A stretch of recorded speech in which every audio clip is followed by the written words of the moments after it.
Sorry તુલસીજી, મારે તમને છે ને કટ નહોતા કરવા, પણ શું કરું કે આ છે ને પછી મોગરા મોટા મોટા થઈ જાય ને અને પીળા પાંદડા થઈ જાય. પણ એટલા મસ્ત તુલસીજી છે, માય ગોડ, આ મોગરા એટલા મસ્ત છે ને આ કાઢ્યા એટલે કે છે ને નકર છે ને નીચેથી ગ્રોથ ના થાય ને બીજા મોગરા આવે નહીં. આ હજી તો 2 મહિના થયા મેં છે ને કાપ્યા છે, 2 months ઓનલી, 2 જ મહિના થયા, પણ તો પણ જો કેટલા મસ્ત મોગરા થઈ ગયા. હવે બીજા મોગરા આવે ને એટલા માટે છે ને હું કટ કરું છું. છે ને કટ કરું છું, મને માફ કરજો તુલસીજી, મને છે ને મન ન થાય પણ શું કરું. આ તુલસીજી ને છે ને આજે મેં કટ કર્યું ને અહીંયા વાવી દઈશ આવી રીતે, એટલે છે ને ગ્રો થઈ જાય ફાઇન. જય સ્વામિનારાયણ, કેમ છો બધા? મજામાં છો? વેલકમ ટુ જ્યોતિફાઈક એડવેન્ચર્સ. મારા વિડીયોમાં સ્વાગત છે. તમે બધા કેમ છો? મજામાં છો? મજામાં હશો જ. એક બેનની કોમેન્ટ આવી હતી કે તમે ઠંડી કન્ટ્રીમાં તુલસીજી કેવી રીતે વાવો છો, એ પણ યુકેમાં સ્પેશિયલ. યુકેમાં, કેનેડામાં, યુએસમાં અમુક જગ્યાએ બહુ ઠંડુ હોય છે વાતાવરણ, અને તુલસીજી ગ્રો થતા નથી. તો ચાલો તમને આજે હું મારી ટેકનિક શેર કરું છું કે હું કેવી રીતે તુલસીજી વાવું છું. જો હજી તો નાના છે, બેબી છે તુલસીજી, તો પણ મોગરા આવી ગયા છે. એટલે મોગરા કેવી રીતે ઉગે એની તમને આજે ટેકનિક બતાવીશ. એટલે કે તુલસીજીમાં મોગરા આવવા જોઈએ કે ના આવવા જોઈએ, તો ચાલો ટેકનિક હું બતાવીશ. જો આવી રીતે છે ને આ મારા ઘરના માંજર છે, આ ઘરના માંજર છે ને આમાં છે પહેલાં તો આવી રીતે ખાતર લઈ લેવાનું છે.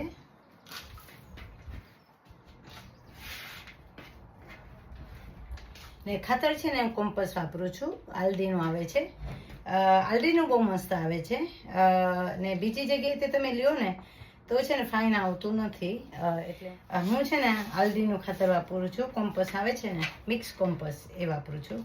જો આવી રીતે મસ્ત આવી રીતે છે ને માટી મૂકી દેવાની. માટી મૂકી દેવાની. માટીને જરાક છે ને તમારે થોડી દબાવી દેવાની. ને પછી છે ને આ જે માંજર છે ને આપણા, આ માંજર એમાં આવી રીતે છે ને છાંટી દેવાના.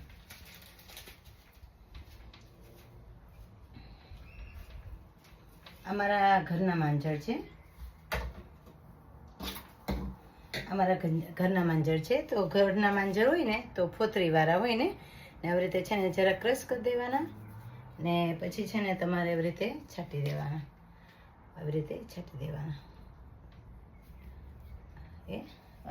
પહેલી વખત વાવતા હોય ને તો થોડા વધારે મૂકી દેવાના, કેમ કે છે ને ખબર ના હોય કયા બી ઉગે કે કયા બી ના ઉગે. એટલે કે માંજર છે ને અમુક ઉગી જાય છે, અમુક નહીં ઉગતા. આવી રીતે મૂકી દેવાના. જો આવી રીતે મૂકી દીધા. હવે છે ને આપણે એમાં પાણીનો છંટકાવ કરવાનો છે. એટલે પાણી મૂકવાનું છે, આવી રીતે પાણી છાંટી દેવાનું છે. દેખાય છે? આવી રીતે પાણી છાંટી દેવાનું છે. ને જાન્યુઆરી બેસે ને, યુકેમાં જાન્યુઆરી બેસે ને એટલે તમારે માંજર વાવી દેવાના, એટલે સરસ ઉગી જાય. ને હવે છે ને આને ઢાંકી દઈશ. આવી રીતે કોથળી છે ને વીંટી દેવાની. એટલે કોથળી છે ને એવી રીતે વીંટી દેવાની.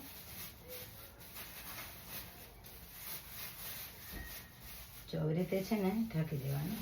જો આવી રીતે, બરાબર.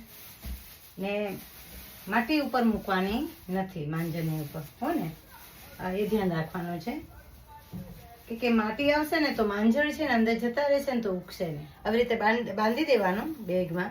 ને છે ને 2 દિવસ સુધી તમારે ખોલવાનું નથી, 3જા દિવસે પાણી પાવાનું ને પછી તમારે ખોલવાનું છે.